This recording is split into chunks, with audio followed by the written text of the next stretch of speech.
నమస్కారం, పాడి పంటలు ఛానల్కి స్వాగతం. ఈ రోజు అభ్యుదయ రైతుల పరిచయ కార్యక్రమానికి శ్రీ సత్యసాయి జిల్లా కొత్త చెరువు మండలం మరకుంటపల్లి గ్రామానికి చెందిన శ్రీ కందారి సుదర్శన్ గారు మన పాడి పంటలు ఛానల్కి రావడం జరిగింది. వీరు గత 3 సంవత్సరాలుగా అరటి పంటను మిశ్రమ విధానంలో సాగు చేస్తూ మేలైన యాజమాన్య పద్ధతులు పాటిస్తూ ఉన్నారు. ఇప్పుడు అరటి పంటలో పాటించవలసిన యాజమాన్య పద్ధతుల గురించి మన పాడి పంటలు ఛానల్ ద్వారా వివరిస్తారు. ముందుగా పాడి పంటలు ఛానల్ మరియు స్టూడియో నుండి నమస్కారాలండి.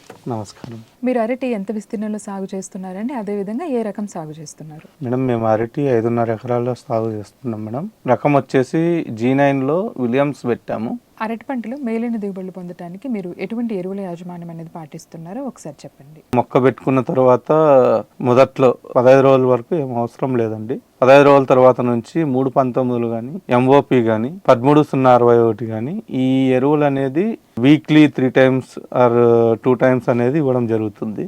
మొదట 3 నెలల వరకు ఇలాగా ఇస్తూ ఉంటామండి. 3 నెలల తర్వాత మనము DAP కానీ ప్లస్ రెడ్ పొటాష్ కానీ ఆముదము చెక్క కానీ వేప చెక్క కానీ ఇవన్నీ మిక్సింగ్ చేసిన తర్వాత మామూలుగా CMS 20-20-0-13 ఇవన్నీ మిశ్రమం చేసి ఒక్కొక్క మొక్కకి 300 గ్రాముల చొప్పున ఇస్తామండి 3 నెలల తర్వాత. అలా మనము ఒక 2 సార్లు అనేది చేసుకోవాల్సి వస్తుంది. 3 నెలలప్పుడు ఒకసారి, 6 నెలలప్పుడు ఒకసారి అలా చేసుకుంటాము.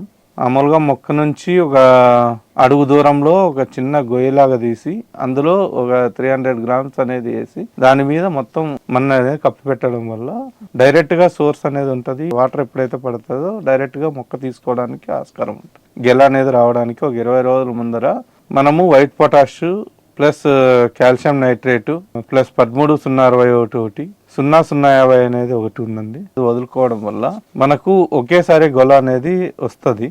ఇవి అప్పటి నుంచి డే బై డే ఇస్తామండి. దీనిలో ఇంకొక విధానం ఉందండి. రసాయనిక ఎరువులు అనేది చాలా వరకు తగ్గించుకోవడానికి పేడ ఎరువు అనేది మనము 2 times ఇచ్చుకోవచ్చండి. 3 months మామూలుగా దుక్కిలో దున్నేటప్పుడే ఒకసారి 8 ట్రాక్టర్లు 1 ఎకరా వచ్చేసి వేసుకుంటామండి. దాని తర్వాత కూడా మొక్కకు 3 to 4 months ఆ టైంలో మళ్ళీ ఒకసారి మొక్కకు ఒక అడుగు దూరంలో ఉంచి మనం ఎరువు అనేది వేసుకుంటే వీలైనంత వరకు రసాయనిక ఎరువులు అనేది బాగా తగ్గించవచ్చు. నిజానికి రసాయన ఎరువుల కంటే కూడా మనకు పేడ ఎరువు అనేది ఎక్కువ వేసుకోవడం వల్ల దిగుబడి కూడా ఎక్కువే వస్తుందండి. ఏమంటే మనకు ఆల్టర్నేటివ్ విధానం తప్పితే పేడ ఎరువు అనేది సకాలంలో అందుబాటులో లేకపోతే రసాయనిక ఎరువులు వెళ్తున్నారు. మ్యాక్సిమం పేడ ఎరువు అనేది అందుబాటులో ఉంటే అదే ప్రిఫర్ చేసుకోవచ్చు. మామూలుగా ఆముదం చెక్క కానీ వేప చెక్క కానీ ఇవి ఎక్కువ వాడడం వల్ల కూడా మనకు గ్రోత్ అనేది బాగుంటుందండి. 3 to 4 months ఆ టైంలో మనకు మొక్క అనేది ఎక్కువ తీసుకుంటుంది.